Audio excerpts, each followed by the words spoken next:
schedule. My schedule is a much more vigorous schedule than Hillary's schedule. You understand that? Yeah. Hillary is off so many days. That's why they were saying, oh, well, their schedules are tough. Well, my schedule's a much different schedule, and that's why I can spend much less money on advertising, to be honest with you. I mean, I'll lay it on the table. I can spend much less money on advertising and actually be up in most of the polls because you said, we're gaining. But if you look at Ohio, I'm leading. I'm leading in Florida. We're leading in North Carolina. We're leading in, we're just about leading in New Hampshire. We had polls come out in Colorado where we're leading Colorado. That's not some place where Republicans lead, but I felt from the day, I know Colorado, I love Colorado. I've always felt that I'd win Colorado. And, we're doing very well. And yet I've spent a tiny fraction of the money that she spent. Yeah, it's incredible. But see, on your show, I should get credit for that. On political shows, I don't. They say, oh, but she's spending much more money. Like, it's great. Well, let's say we're tied, or let's say I'm leading by a little bit. I should be given credit for spending less money, right? Absolutely, and a lot of people recognize that. But you're going to be able to get those electoral votes, Mr. Trump. Isn't it about the electoral map? Yeah, but there's a number of stories today. They just came up today. You see them in Politico and some of the others where they said, wow, the map has really opened up for Trump. And I've been saying this is going to happen because I will get states. I'll give you an example, Connecticut. Connecticut is not a state that, let's say, Ted Cruz or anybody would even have dinner at because there's no chance of winning. They'd lose by 20 points, right? I'm tied in Connecticut. Wow. Okay. I'm tied. And that's why Pennsylvania was so important as well. Well, Pennsylvania, I'm 3 points down in Pennsylvania, and I'm just starting my Pennsylvania push. I love Pennsylvania. I went to school in Pennsylvania, and my kids went to school in Pennsylvania. I'm just starting now my Pennsylvania push. So, I think we're doing really well, and I am. I'm spending a fraction, and we've raised a lot of money, by the way, but I'm spending a fraction of the money that she's spending. Is it more important to spend that money on negative ads, talk about, conflicts at the Clinton Foundation?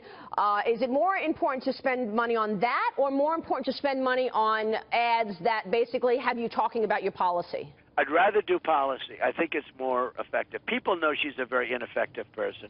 People know she has been a disaster as a senator. Remember when she was running, you would remember this, when she was running for New York State, when she was up in New York State, and she was running for U.S. Senate, and she said she was going to bring the jobs back to New York, and everything's going to be peachy, rosy, beautiful.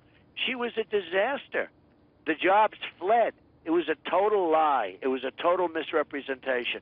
She went upstate New York. She got their vote, and she said she was going to work. I don't even think she went back there. You have to see that place, upstate New York, where I think I'll get 80% of the vote, maybe more. But you look at places on Long Island where the businesses have left. They've gone to Mexico and other places. She campaigned on bringing jobs back. Not only didn't she bring jobs back, they lost a lot of jobs, and she was a disaster. So she's now doing the same thing with the country, and people are aware of it. Well, when you talk about one issue, the Dems have a very good strategy of changing the conversation. When I was at the Democratic National Committee, Debbie Wasserman Schultz got pushed out because of her emails when we all learned that she was in the tank for Hillary, and they were trying all sorts of ways to get Bernie Sanders out. And immediately they changed the conversation to Russia. And everybody fell for it, and now everybody sees you as having a relationship with Russia. Yeah, no, they tried to change it like Putin's my best friend. Which is not true. Which is absolutely. I have nothing to do with Russia. I have nothing to do with Putin. Putin made a nice statement about me. It doesn't matter. Going into deals, people say, oh, Donald, you're the greatest, because they want to get something from me. It has no impact on me. I'm so immune from that stuff. That's what I do for a living. I do it really well. And, they try and make it like Putin's my best friend. Right. And by the way, getting along with Russia would be a good thing, not a bad thing. I watched Obama, who was campaigning the other day instead of working in the White House where he should be. But I watched him really being nasty to Putin in the association with me. He was, talking about how Donald Trump is with this, essentially horrible man, Putin. First of all, I'm not. I don't know him. Who knows if I'll get along with him? Maybe I will, maybe I won't. I can say this. I'm only interested in one thing, what's good for the American people, what's good for the United States. But they try and put that, that's like a Madison Avenue thing. They go to Madison Avenue. Oh, try and associate him with Russia and Putin. That's their line. But I don't think people are buying it. And I'll tell you, the other thing, what people are buying is They actually love the idea of us getting along with Russia.